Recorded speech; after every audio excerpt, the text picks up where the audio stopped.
don't fly tail wheels either, so I'll see how it goes.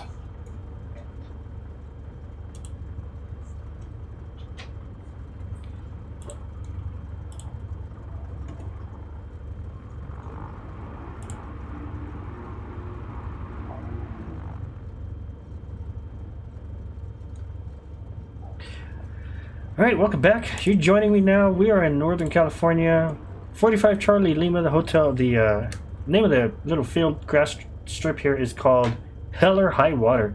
We're going to do a quick flight over to Silver Creek, 41 Charlie Alpha. We're flying the X Cub. And they've already taken off, so let's get some flaps and let's go ahead and get going. This isn't exactly the kind of bush flying that I was wanting to do. I don't really like this plane. There is a performance pack for this plane that changes the characteristics. I don't have it yet. I prefer to fly the Savage. If this plane had the Savage's characteristics, or if the Savage had this plane's avionics, I would just... that would be my favorite plane, next to the TBM. So we're going to go ahead and keep going. What's our cruise altitude?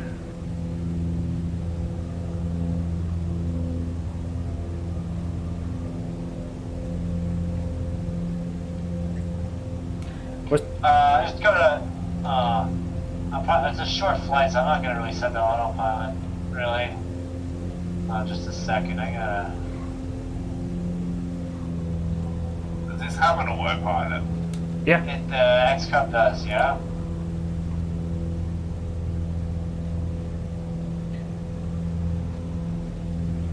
Have you done the Patagonia bush flying challenge yet?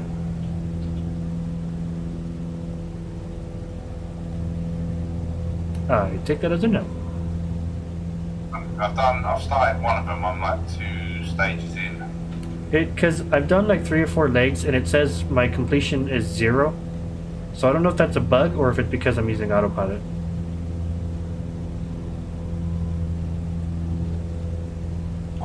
I'm not sure. I never use the autopilot. Obviously, because I'm training for a pilot license anyway. I try and just do it all manual. When you do the Sierra Nevada challenge, I forgot the exact name of it, but that one's in the Savage and that one has no autopilot. I so far I've really enjoyed that one, especially the part where you fly through Yosemite. But I haven't gotten far enough yet with the Patagonia one to know if I like it or not. But I do like that there's a lot more airports down there that you can fly in and out of rather than what was on X-Plane or FSX.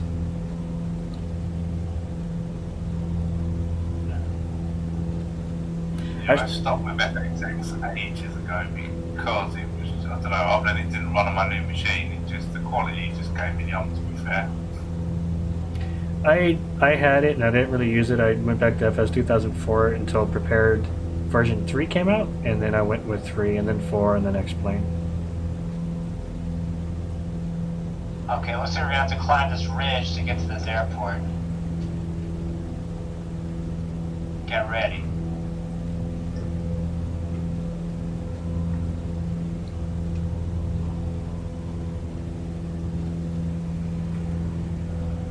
I'm climbing. Let's see if I can make it. Oh, you will. Oh, you should be able to.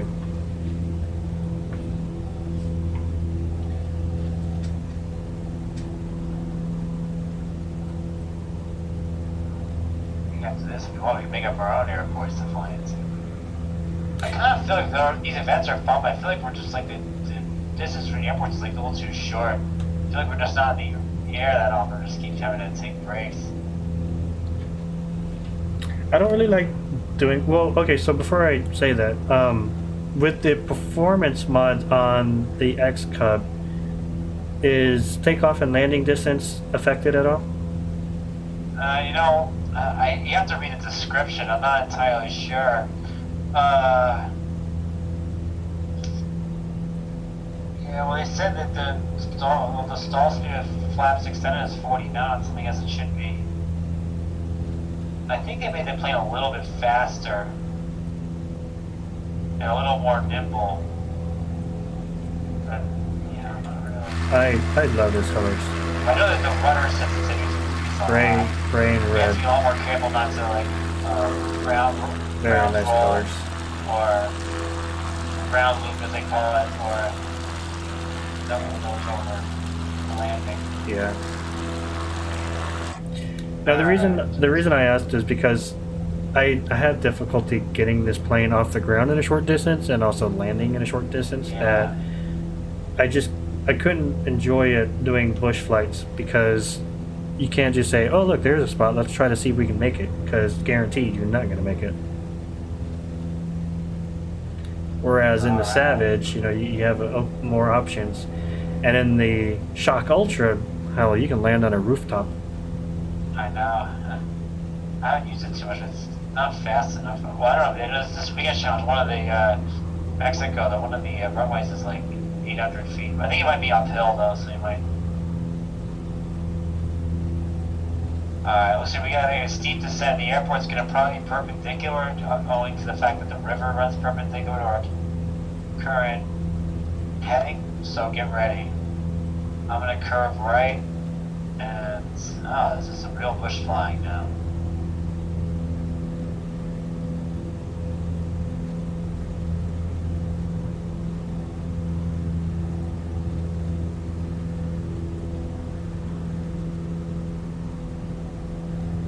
Okay. Oh boy, quite the descent. I'm going idle.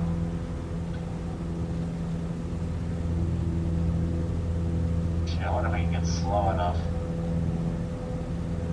He said this plane was faster. 110. Still slower than a 172. Almost as slow as a 152.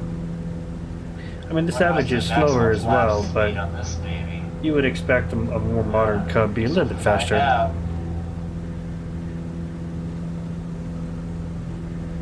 Alright, curving back in.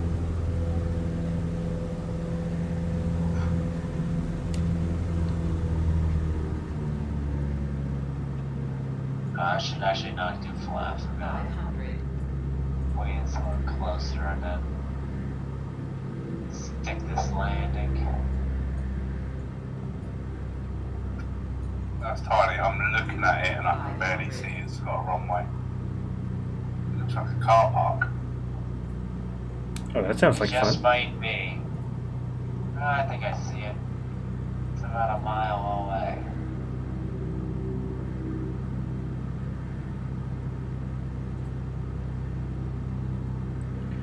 So let's try slip. Forward slip. Full right rudder. Left aileron. Whoops. Too much aileron. That's going to help us drop. If I see where But we're going to put so much drag on the plane Descent, very short approach here. that's going to just help us drop. And if I pull back a little bit more. 500. Oh, no, I said pull back. There we go on the stick. There we go. You can see my airspeed start to drop. You gotta do what you gotta do to get down. Okay, let's get out of this slip. Let's get some flaps going. So you can see the airport now. Kind of, it's just that dirt strip that's right in front of me. I'm gonna slow it down. 500. I guess mention to the other guys, I do have difficulties flying this plane. I find it difficult for it to slow down. Oh shit, am I gonna run off? Oh no, got it. 500. Alright, you're gonna definitely want to be as slow as you can. I just barely stopped at that time. I'm gonna turn around for our fly out because So we got full flaps already. Still need to slow down some more. alright, get the flight. And I'm gradually adding some elevator up trim. And we're gonna get on the throttle here. So, pitch is set, flaps are full.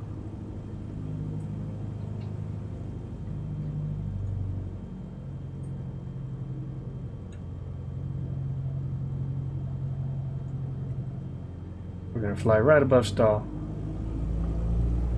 I need to go full prop RPM. I have no idea what this runway is oriented. Okay, here's the opening. Okay, so we're gonna fly right over the building. He's in my way. There he goes. Now he's out of the way. If you can slow at that start, I came in about 55, and I'm actually a bit throttled to keep going. Yeah. Alright, we're gonna fly where we're going next. Kind of ran off. See, it is difficult. It just means I need more practice. But that was a fun little field to fly into. I'm definitely going to come back here again. You want to go to Oscar Bravos, or Oscar 86. Put that in the flight plan.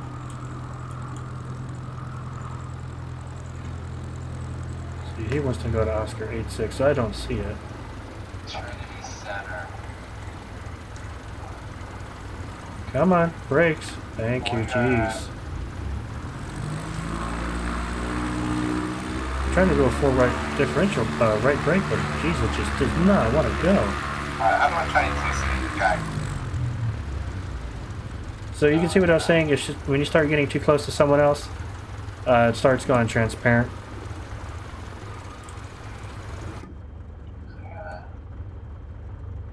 So we are at 41CA.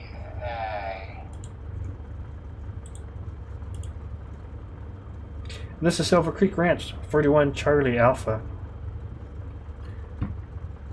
At origin 41CA where we're at now. The flight plan at Oscar 86 is our destination. Trinity Center. So now we got a long a flight, about 47 mile flight. You're down for it. He wants to go to Trinity Center, which is right on the lake, right on the edge of some lake. Trinity National Recreation Area is what the area is labeled. You see on the right side, you go to active flight Kind of plan, northwest of Redding, California. Still NorCal. On the right side, you go to Looks like it's going to be a FPL. paved strip. It looks like it might be a nice little pleasant flight.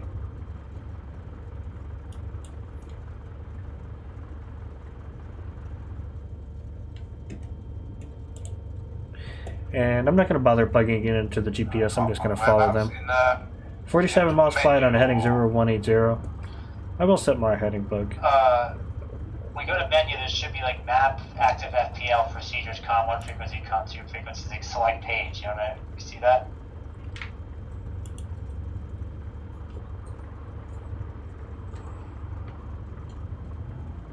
Alright, well. Hold on, my setting is actually mean on the planes now. Yeah. Oh, that'd be wow, I'm looking in the actual menu. Oh, yes. So you go to active FPL, and then you should be able to type in a destination, or select origin airport. That is 41 Charlie Alpha. And then you select destination, that would be Oscar 86.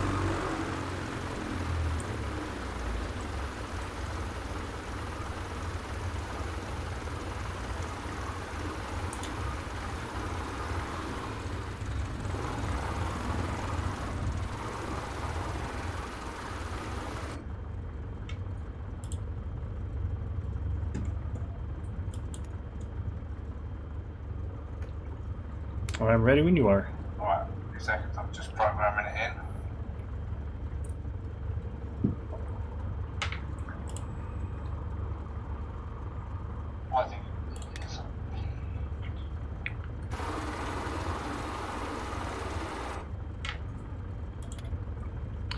Adjust the time so that we can get a little bit better. There we go. 086 for destination. Actually, you know what? No, let's have a nice It is paved, sunset. though, but See, this is live weather right now. 6:04 p.m. scenic flight. Actually, that's It's not not right. like It should it's be a long 5:04. airport anyway. There we go. Because I live in Central Time, it's 7:36 right now. Well, it could go all the way to 106. California, Pacific Time is 2 hours behind, so it should be 5:35. Alright, I'm done. Alright, let's just set my altitude. I'm going to go to 7,000 for this. And he wants to go to 7,000, so let's set 7,000 in. Alright. Okay, nav hold on. Just make sure you click the compass and say CDI source FMS if you're gonna do that, and then yaw damper on, and you're ready to go. Well, you don't really want to turn that on when you're in the ground. Okay.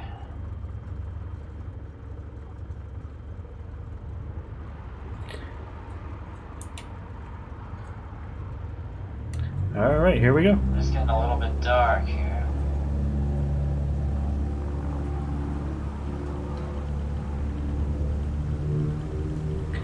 So you can see I'm not getting much horsepower. I'm leaning out my engine real quick. Got too much mixture.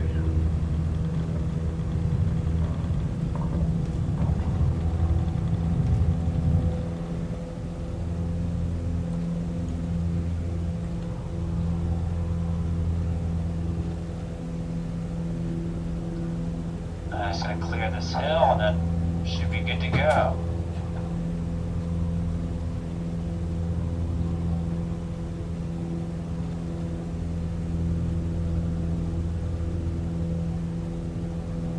Funny, I was like, it seemed like it was so dark in there. Now I get up here and it's light again. Yeah, you can clear this hill. Oh yeah, yeah you can. I don't think I'm gonna clear this hill. Oh come on. I'm right at stop speed. It's not looking promising. Come on, you can do it. Yeah, this is not gonna happen. I can see it. You can do it. Do it. Surprised I didn't have any problems getting over it. Well, I lifted off. Alright, ignore this. I'm cheating. I'm crashing. Yep.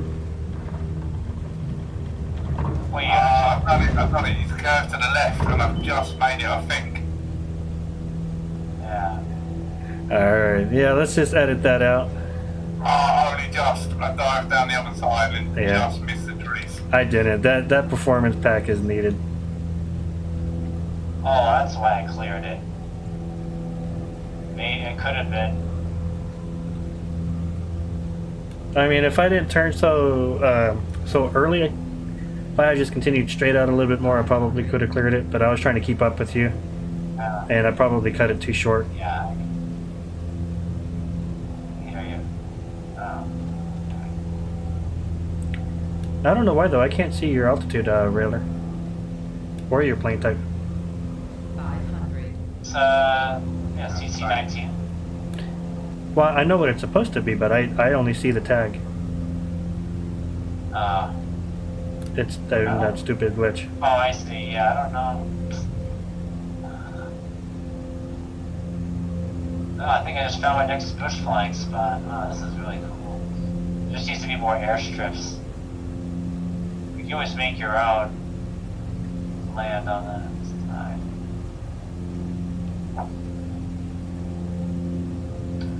I don't know. I gotta figure out how to stop faster because I almost reached the end of the runway there. So what I do, and what I tried to do on this plane, but it's hard to see over the cowling, is touchdown right as the stall horn's going off. As soon as you hit the brake, as soon as you touch down, start applying brakes, and then once you're like 5 knots below stall speed, just start easing back on the stick. Get a little bit more down pressure or back pressure in there as you apply full brakes, and that'll help you from tipping over also. Oh, so you point back and then apply the brakes. Yeah. That'd be good. But if you pull back too fast, you'll get back in the air. Oh, welcome to my real world problem when I'm landing. Yeah. I keep getting told I'm a little bit aggressive on the pullback. When I was doing my instrument training, I was flying an ILS approach into Tampa, Florida, at the international airport, and we were in a 172 and full ILS approach, and we had to maintain 120 knots, which is doable in a 172, but once you get into ground effect, that plane will not slow down, and we used up, I think it was 10,000 feet of runway just to slow the plane down. Really? It was different, but it's what ATC wanted us to do because we had a jet plowing in behind us. want to get out of the way of that. Yeah. With the jet, so you had to basically land further down the runway so the jet could land behind you or something. Is that what? Well, no, it was just because we shot the approach at 120 knots, and then we started to try to slow down right when we decided to go ahead and execute a visual approach, which is usually right at the minimum. Well, on an ILS, it'll be the decision height. But since we were doing a full approach, the whole 10 plus miles, he wanted us to go as fast as we could. Just so that we didn't slow other people up. Yeah, the thing about flying in Florida is that there's no hills, it's all flat. There's a couple of hills in the Panhandle area, but not really significant enough. I wouldn't even call it a hill, just a bump. Yeah. But they're more like rolling hills. But yeah, you're right, the rest is flat. High as it goes.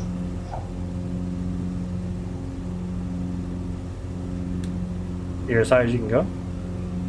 So yeah, so I mean, I would think that Florida would not be one of the states that I want to fly over in this game, but I would like to see like Miami, maybe, and like Florida Keys. I haven't done the Keys Over, yet. just do over. I did do MIA, and it's just like, it's not as crowded as LAX or JFK, but it's just difficult because you have everyone doing their own thing, taking off and landing in opposite directions, so it's not really a place that you want to Then you all, go for realism. yeah, but you also have to deal with PBI and FLL.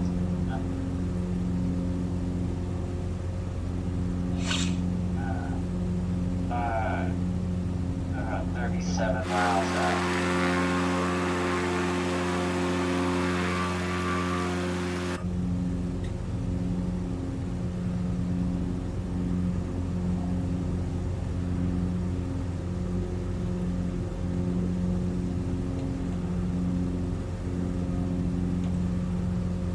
I think way out there in the distance, I think that's Mount Shasta. Not entirely sure. I'm not all that good with the geography of California. But we are flying in that area.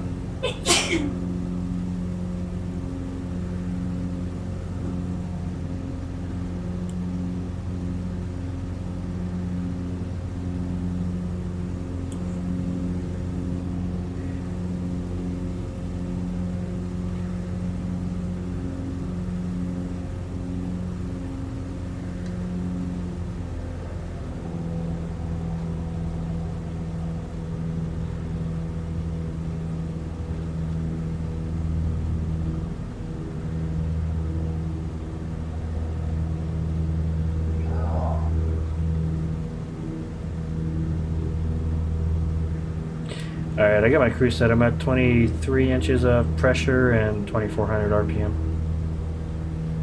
That's giving me about 108 on the indicated airspeed.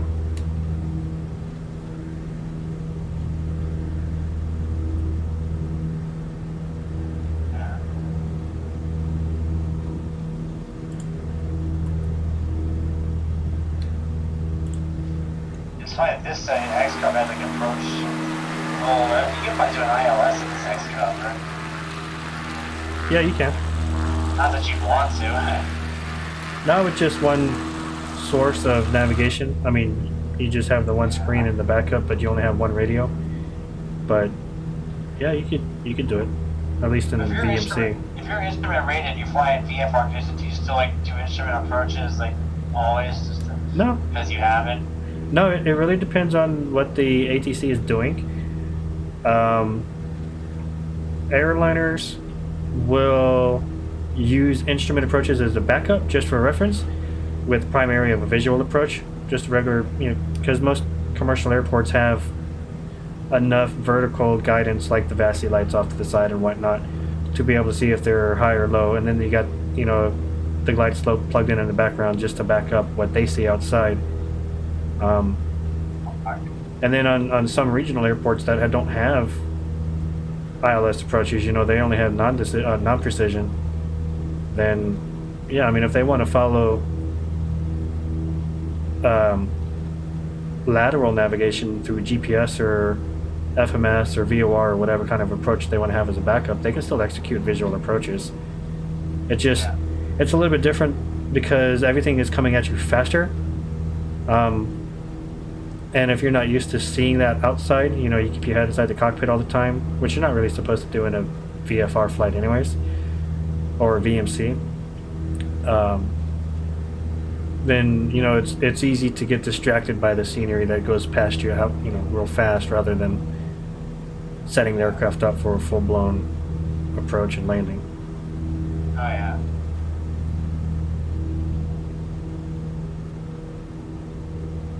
And actually, where I live in San Antonio, most of our international airport, actually all of our airports, even our smaller GA airport, have an ILS. But most of the time, the weather here is well enough to do visual approaches. And it also saves time because you don't have to go 10, 15 miles out to set up a long straight in like you do on an ILS. Visual approaches, you can do 2-3 mile finals. Real short patterns. Anything where commercial aviation, all the airlines, all the airplanes coming in have the same, like, you know, they're built to follow the same traffic pattern. So, I mean, in that regard, I mean, I would think they would just remove the chance of pilot error to have to do the ILS approach in any condition. Yes and no. I mean, I think at the busier airports, well, it depends on the aircraft, because a 747 can still do a visual approach.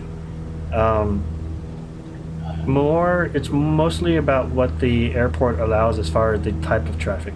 If you're flying a King Air or a TBM, you can fly, you know, you're still flying 100, 110 knot approach, so spacing's not too big of a deal because they probably know in advance. But if you're trying to land in JFK with a 152, forget it. You're too slow for them, and you're going to cause havoc on the faster plane. So they just flat out say, no, go away.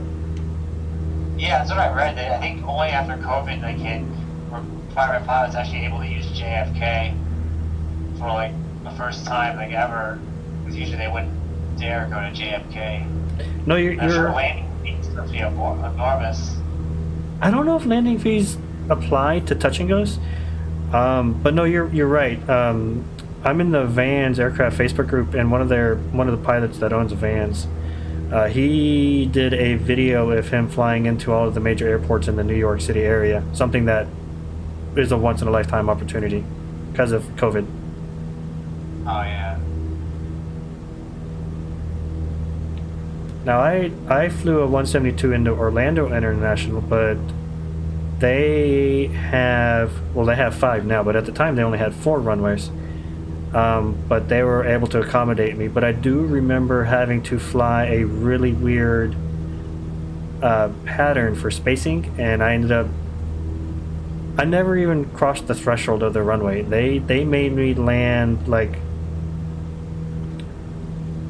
I basically turned the final over the runway. I was already over the runway when I turned the final. And that was basically get on the ground as fast as you can and get off the runway.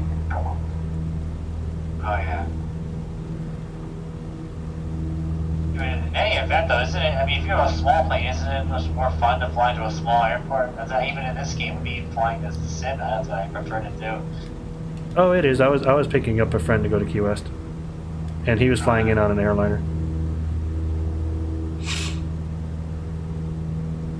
And I'm to your 5 o'clock. Yeah. I see you, yep.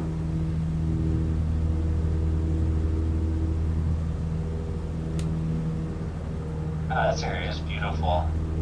I haven't been here before.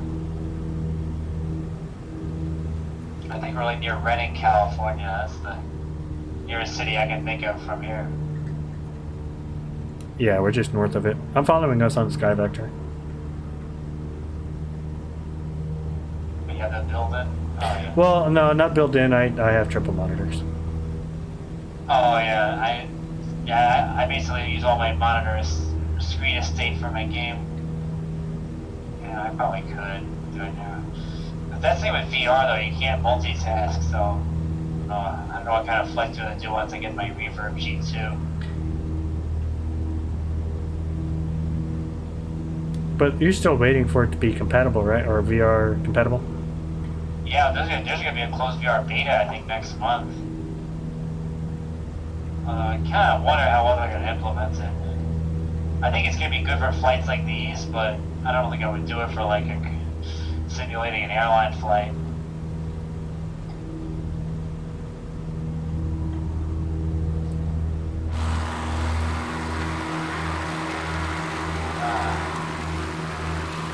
I think with the VR, unless you're spending a lot of money, it's not going to look as good in the sense of, you know, unless you get the 8K or whatever it is, it's going to be a little bit of a disappointment as such. This plane is so much. What you would expect. Actually, these slower bush planes are so easy to fly in formation. Well, in general, I tried to do it in the visuals TBM aren't when the gonna be game as first good came in out, VR but that video was that disastrous video is on YouTube. because they have to merge two And yeah, displays to create a that wasn't 3D easy. image. The faster It's you not- are, the harder it's it always is. a little fuzzy. And mad respect to military pilots No, it who can be pretty can fly in decent tight formations. quality. It's not like you're going to see like super high-res 4K imagery that you would be used to elsewhere.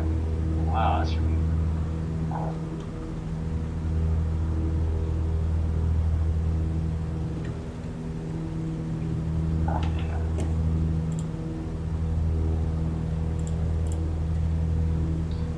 I got 20 miles left. Let's see what the orientation is of this runway we're coming in. Parallel to the coast, north-south. Looks like 1432. So I guess that's gonna be perpendicular for a big time. Oh, yeah, I was sorry. I wasn't paying attention to which direction northwest. I was just looking up and down.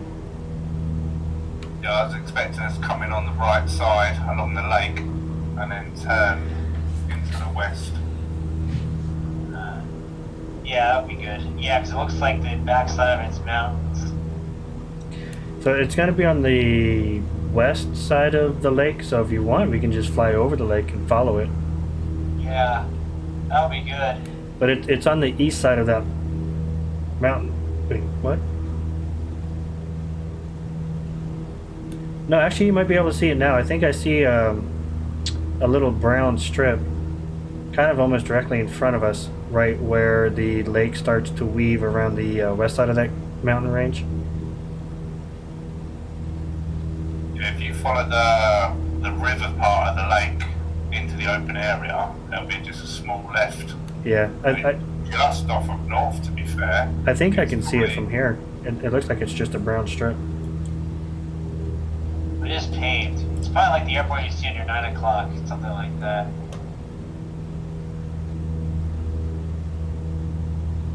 Alright. Okay, what's this altitude? Says it's gonna be at 2390 for 7,000. Actually, I take that back. That's not it. 2400, that's 4,600 descent. Oh, I see. It's going to be over here. So what's that times 3? That's about 13 or 14 miles an hour you descend. What's the rule of thumb? So it's like for every 1,000 feet you have to descend, it's like 3 nautical miles out you start descending. It depends on your ground speed. Yeah, but in a plane like this, so it'll be a good time to start dropping. Honestly, probably now, considering we have a hard time slowing these planes down. I'm gonna set it down to 3,500. Alright. But you also look at your ETA on your GPS and just, but of course you're gonna slow down as you get closer, so it's not always just 8 minutes and I have to descend like 4,600 feet, so that means like roughly 6 minutes. Oh, wait, I don't know. Yeah, 8 minutes. And then Okay, so I was wrong. That's not the field. I thought that was the field. That's the shore. Oh, yeah, 4,600 feet, 8 and 7 minutes. That's like maybe you just descend like 700 feet per minute, not too bad.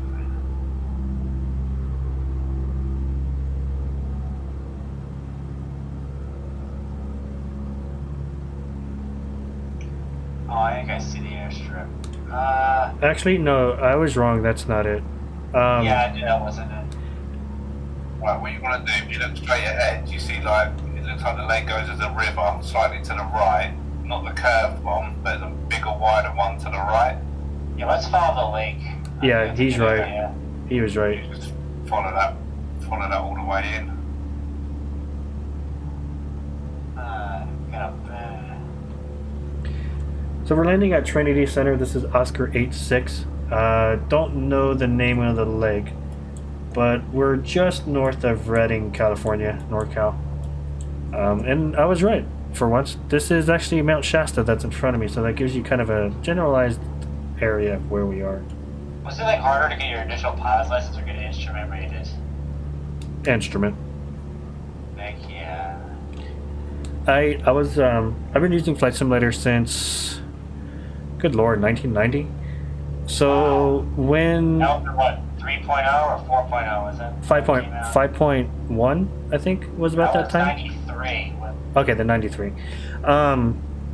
But so when I went into flight school, I already had an idea already of the fundamentals. I just never had any. I think I had like maybe 3 or 4 hours of discovery flights. But I never did any type of instrument work other than ILS approaches in the flight simulator. So learning GPS, learning VOR, learning NDB approaches and navigation, it was a challenge because I just never had been exposed to them. And the one that I got caught up on was NDB. Oh yeah. VORs, you can do those just like ILS approaches minus the glide slope and the sensitivity of an ILS. NDB approaches are just, they're easy to do, but when you have to intercept and track them and take into account crosswind and maintaining, I think the practical test standards was, I can't remember if it was plus or minus 5 degrees or plus or minus 10 degrees, but it is so inaccurate, and there's so many things that make the needle point in the wrong direction because it's line of sight. It's really sensitive, like to interference from ground-based electrical waves, even lightning, that in 1 minute you might be smack dab right on the money, and in the next minute nothing changed as far as your aircraft goes, but your gauge is showing that you're like 20 degrees off course. And I just really struggled with it, but I got through it.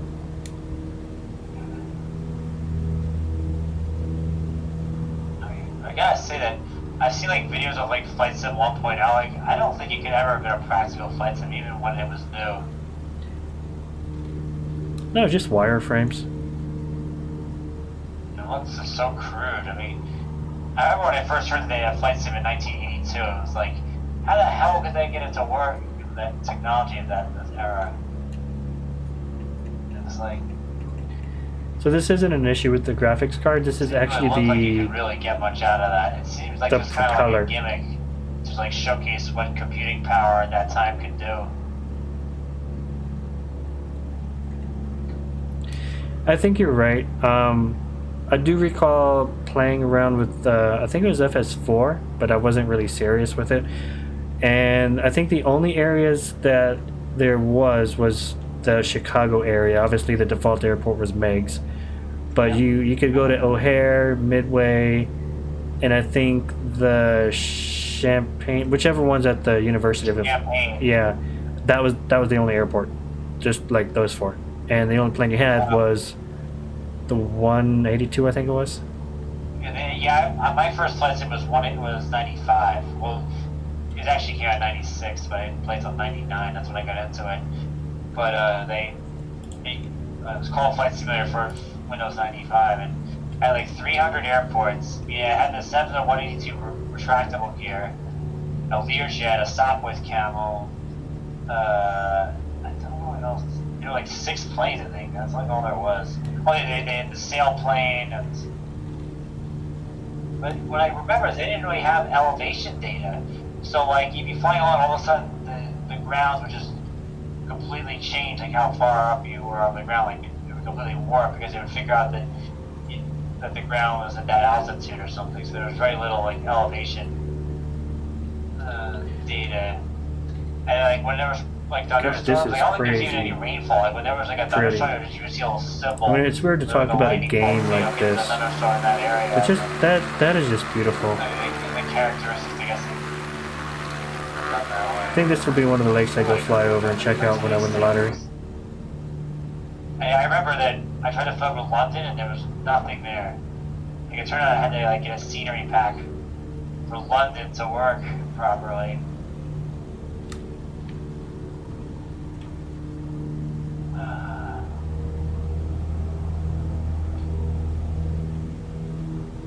Yeah, I just.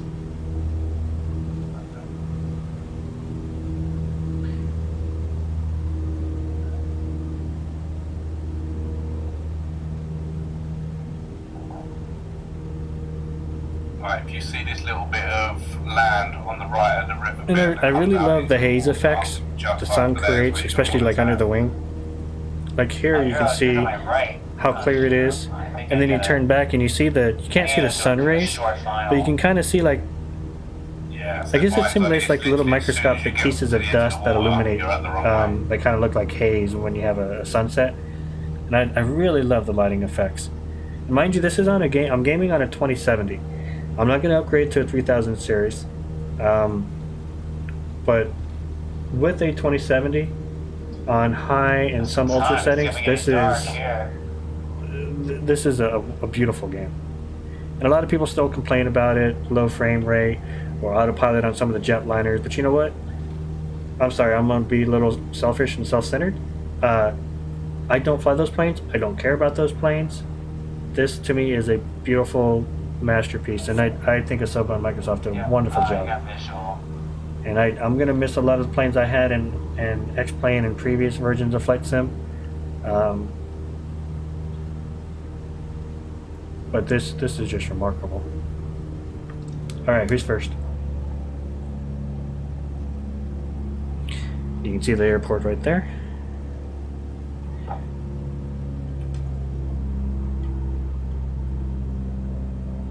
Okay, so I'll go ahead and be last because you guys are in front of me.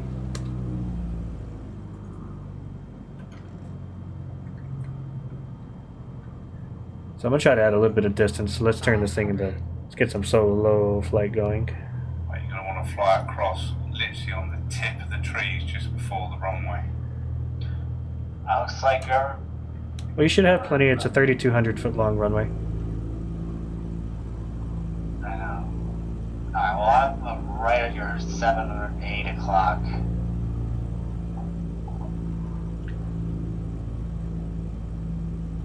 I'll let you go in, I'm gonna slow down. Yeah, I'm doing 60. I'm already in slow flight.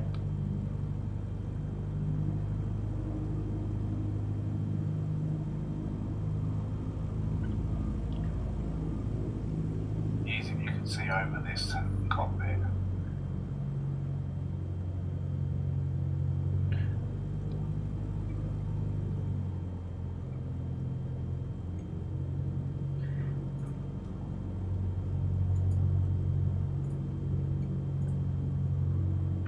Oh shit, I was.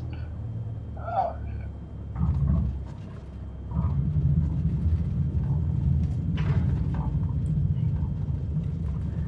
There we go. I was trying to practice my hard braking. Oh, I came in with no brakes. Went alright.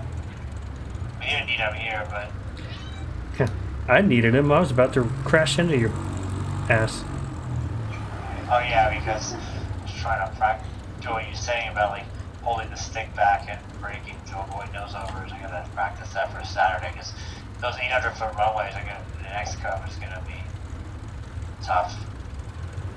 Well, I think they're uphill.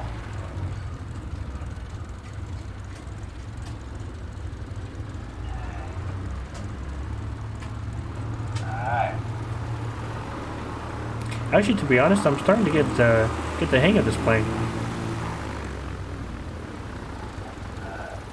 I think it still has some performance issues taking off, but that landing was probably my best landing in this plane.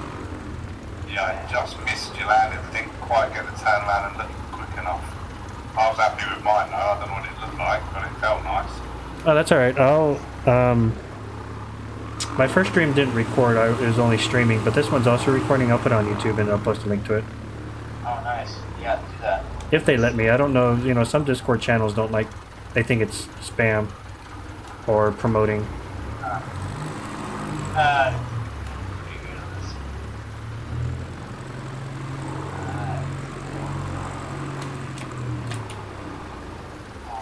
Alright, I think I gotta hop off, but this is fun. Be on tomorrow. Do some more flying. Yeah, nice one.